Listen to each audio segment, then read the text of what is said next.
we've not had the thoughts of the old man in quite a while. Well, you haven't. I've heard them frequently, quite frankly, and over dinner last Sunday, in fact. But we thought we'd give his opinions. We've not spoken to you since. Have we not spoken since Moyes left on the channel? Quite possibly not. I think we've spoken once, but I can't remember what it was about. It was a long time ago. It was probably back in June. Okay, so Lopetegui's come in. Let's just brief overview. But how you been impressed with the signings so far? Been impressed with Lopetegui himself? I've always thought he would be a good manager. I mean, what he did with Spain and what he'd previously done with Seville, I think, was very promising.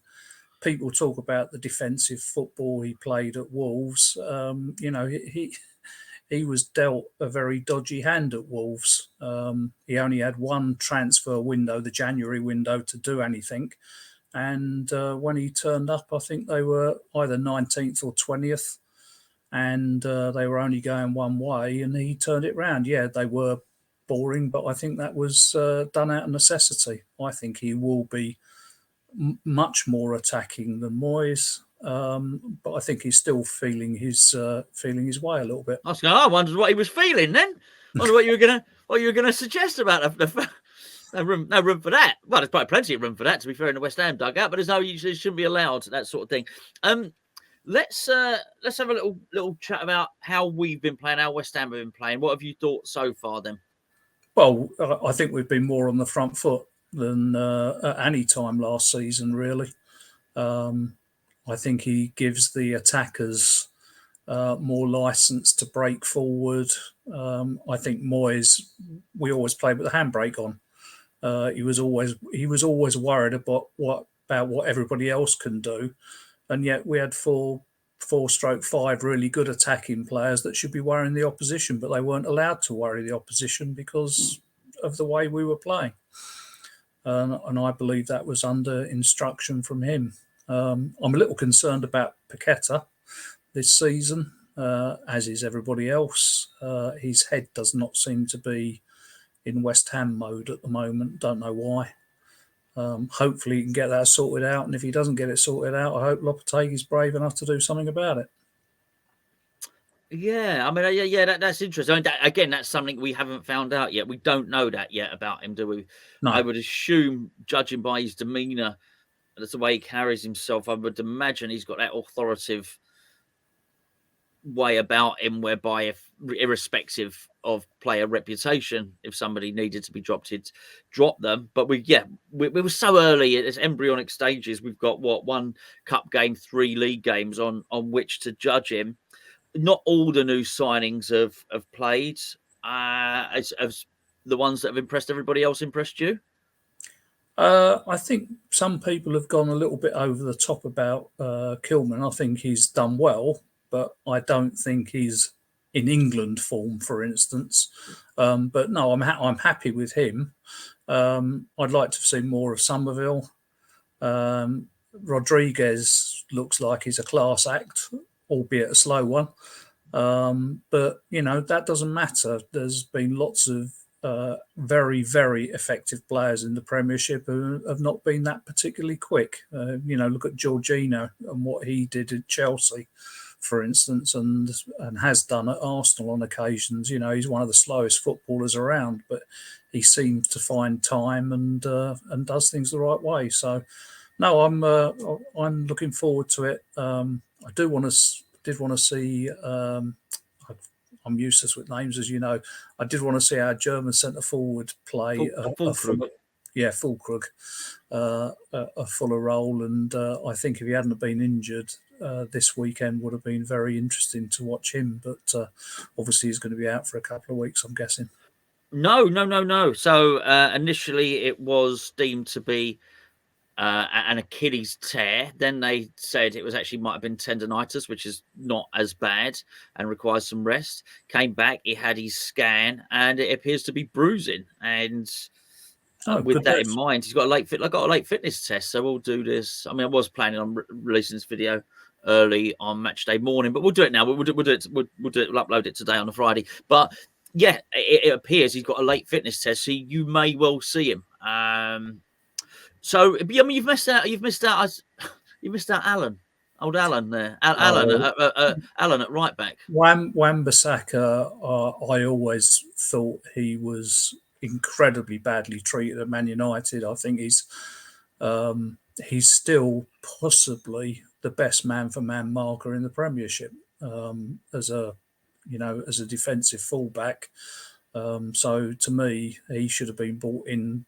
Literally the second he came in, he should have started. The fact that he had to wait, make a couple of substitutes appearances was fine, but I think he's going to be potentially the steal of the season in terms of what we paid for him and the value we'll get out of him. Yeah, I think the defence has been perhaps what has impressed me most, because not in West Ham fans' terms, but I have a sort of constant frustration with the mainstream media and their reporting of West Ham. And I guess memory does this anyway. It is natural, and I guess it's human instinct to only remember good things. It's like, if you have a really good day out and you remember it years later, you sort of forget that it had been pissing down for the first half of the day and you'd had to take shelter in a bus stop for 2 hours, but you remember the great day you've had. And I think it's been largely expunged from the history books that how bad West Ham's defence was last season, particularly for a lot of the David Moyes apologists in the mainstream media. That they don't factor that into their argument, but it was horrendous. It was horrendous as it's ever been in the Premier League for West Ham, and one of historically. Goals. Yeah, Sorry? 70 goals conceded. 73 or 74 goals it was, yeah. That is absolutely bloody ridiculous for a manager who supposedly prides himself on, being cautious.